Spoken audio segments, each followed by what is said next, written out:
You should drink that while it's cold. Raymond's voice didn't shake. That was the first thing that felt wrong. Bumpy Johnson looked down at the glass in front of him. Deep red. Expensive.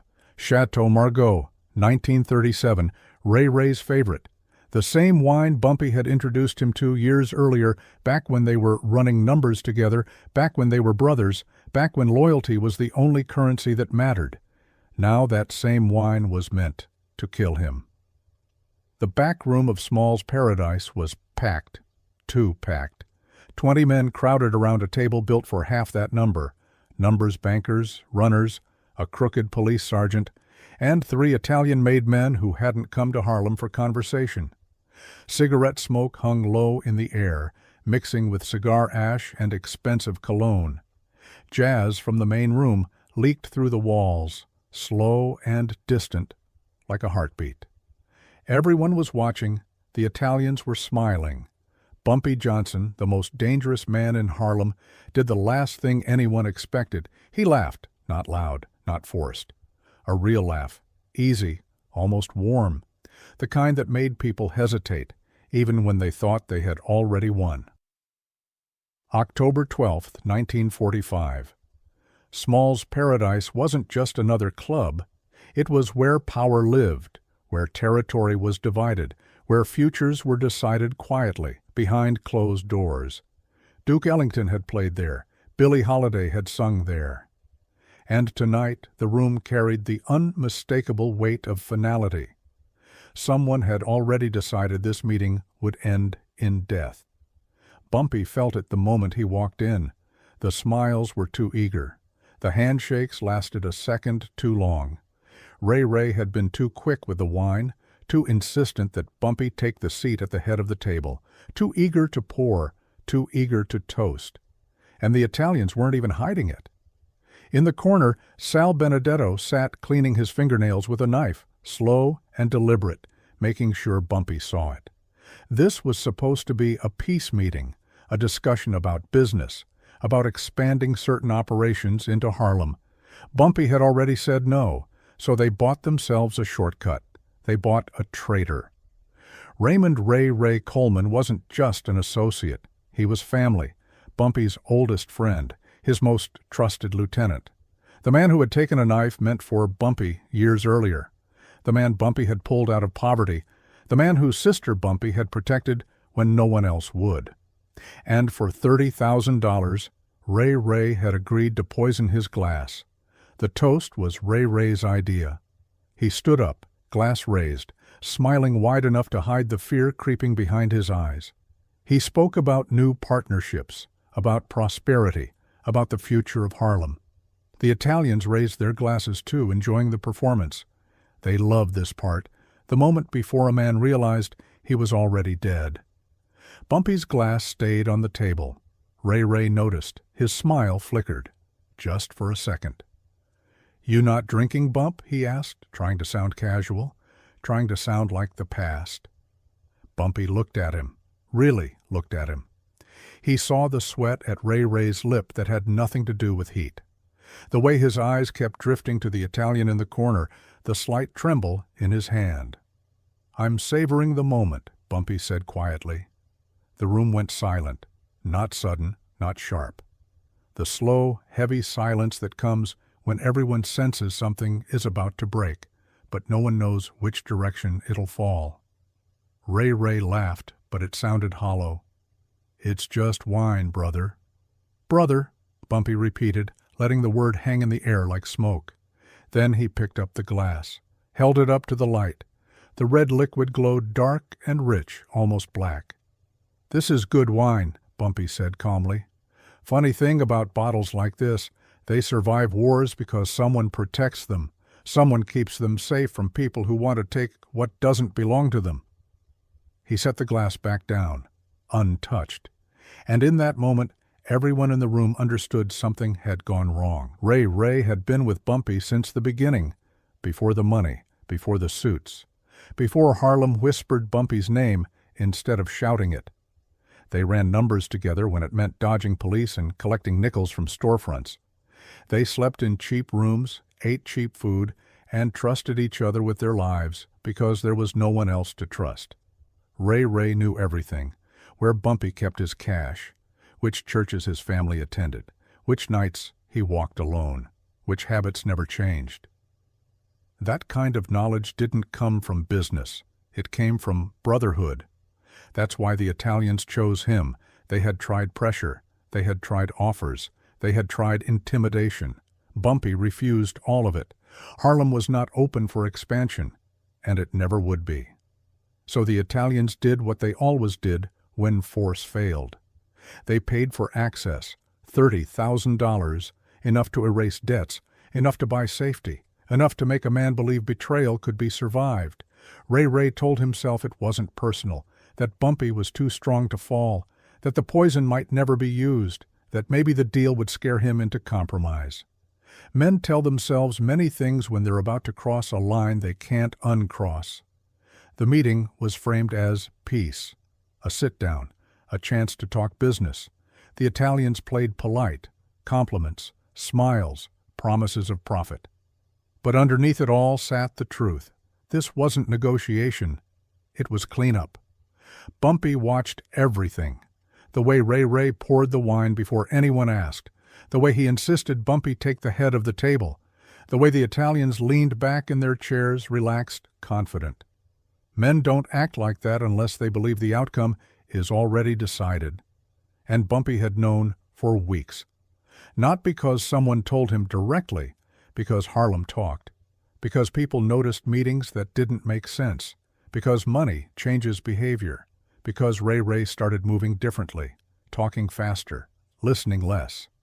Bumpy didn't confront him. He didn't warn him. He didn't stop the meeting. Instead, he prepared. He let Ray think the plan was perfect. Let the Italians believe they'd finally solved their Harlem problem quietly. Let the poison be poured. Let the toast be raised. Because Bumpy understood something they didn't. If you expose betrayal too early, it hides. If you let it play out, it reveals everyone involved. That's why Bumpy sat there calmly while men across the table imagined his death. That's why he spoke gently. That's why he didn't touch the glass. Ray's hands shook now. His breathing was shallow. He could feel the moment slipping away, but he didn't know how or why. The room had shifted. The power wasn't where it was supposed to be. And when Bumpy finally looked up again, his eyes weren't angry. They were certain. Bumpy finally broke the silence by asking a simple question. "You know what arsenic tastes like, Ray?" The words landed heavy, not loud, not dramatic, just precise. The room seemed to lose its warmth all at once.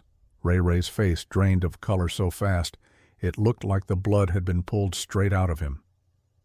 Bumpy went on calmly, like a man explaining a fact, not delivering a sentence. Bitter almonds, faint. Hard to notice in a wine this rich. Most people wouldn't even taste it. They'd take a sip, compliment the vintage, and be dead before midnight. Ray opened his mouth, but nothing came out. Bumpy stood slowly. Chairs scraped as men tensed. Hands drifted toward jackets. Guns were close now. Everyone knew it. But Bumpy didn't reach for one. He didn't need to. "But I'm not most people." Ray's hand moved toward his waistband, out of instinct, not courage. Bumpy stopped him with a single look. "Don't," he said quietly. It wasn't a threat. It was information. "You pull that gun, the man in the corner puts you down before you clear it. That was the deal, wasn't it? You poison me. They kill you. Looks clean. Looks like we took each other out." No one spoke. Sal Benedetto stared at Bumpy like he was seeing something unnatural. How did I know?" Bumpy finished for him. "Because I've known for 2 weeks." He reached into his jacket. Every man in the room stiffened. Bumpy pulled out an envelope and tossed it onto the table in front of Ray.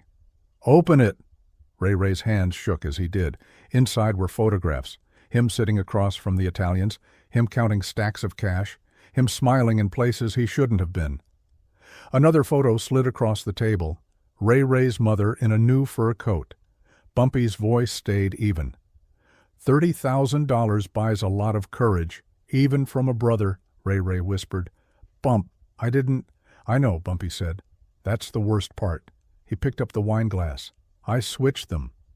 Ray Ray's eyes snapped to his own glass, the one he'd raised for the toast, the one he hadn't drunk from yet. "The one you poured for me is clean," Bumpy continued. "The one in your hand is the poison. My people swapped them while you were busy smiling." The room erupted in movement. Sal Benedetto stood, gun halfway out. "Nobody's drinking anything. We're done here." Bumpy turned to him slowly. "In Harlem," he said, "I decide when things are done." Sal hesitated. His finger tightened on the trigger. "One bullet is all it takes," he muttered. "One bullet," Bumpy agreed, "and then you don't leave Harlem alive." He reached into his pocket again. This time, he pulled out a phone and placed it on the table. "You want to test it," Bumpy said, "or you want to talk to someone who can explain it to you?" He dialed. The phone rang twice. "Lucky," Bumpy said when the line picked up. "I've got 3 of Vito's men in my club trying to kill me." The room went silent in a way that felt final. Bumpy listened, nodded once. Then he slid the phone across the table. "Lucky wants a word." When Sal hung up 30 seconds later, his hands were shaking. "We're leaving," he said quietly. "Not yet," Bumpy replied. He leaned back in his chair, calm as ever. "First, you're going to pay." Sal Benedetto swallowed hard. Bumpy didn't raise his voice. He didn't threaten. He simply explained how the night was going to end. "You paid $30,000 to have me killed," Bumpy said, lighting a cigarette with steady hands. "That tells me one thing. In this room, a man's life is worth $30,000. Smoke curled upward as every eye stayed locked on him. "So now," Bumpy continued, "you're going to pay me $30,000 for yours." The Italians protested at first, quietly, carefully. Pride flared, but fear crushed it just as fast. They all knew what the phone call meant. Lucky Luciano didn't give warnings twice. If he said pay, you paid. If he said stand down, you stood down. Sal reached into his coat and pulled out a thick envelope. The second payment. Ray Ray's reward. Money that was never meant to leave the room. Bumpy didn't touch it. One of his men stepped forward, counted it slowly, deliberately. $30,000, he said. Bumpy nodded. "Good. Now you can leave Harlem." The Italians didn't argue.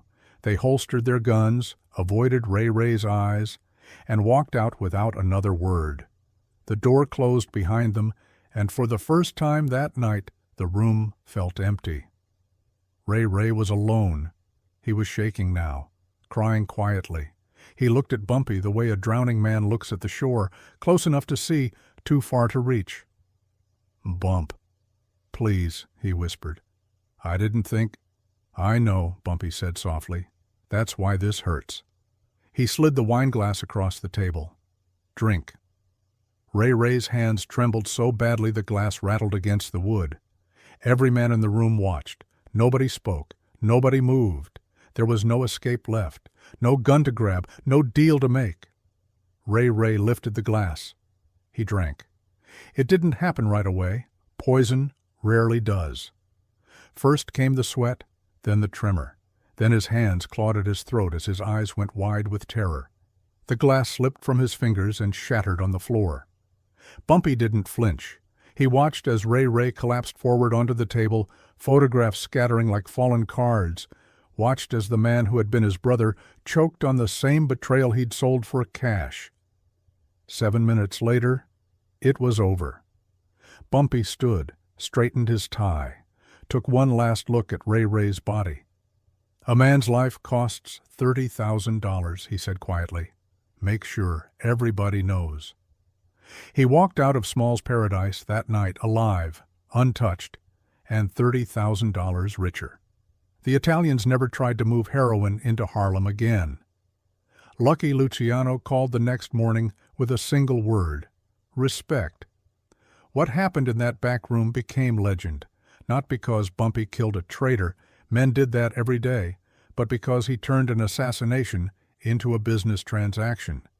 He made his enemies pay for the privilege of surviving. Ray Ray's name was never spoken again in Harlem, And the lesson stayed. If you come for the king, you don't just miss, you pay.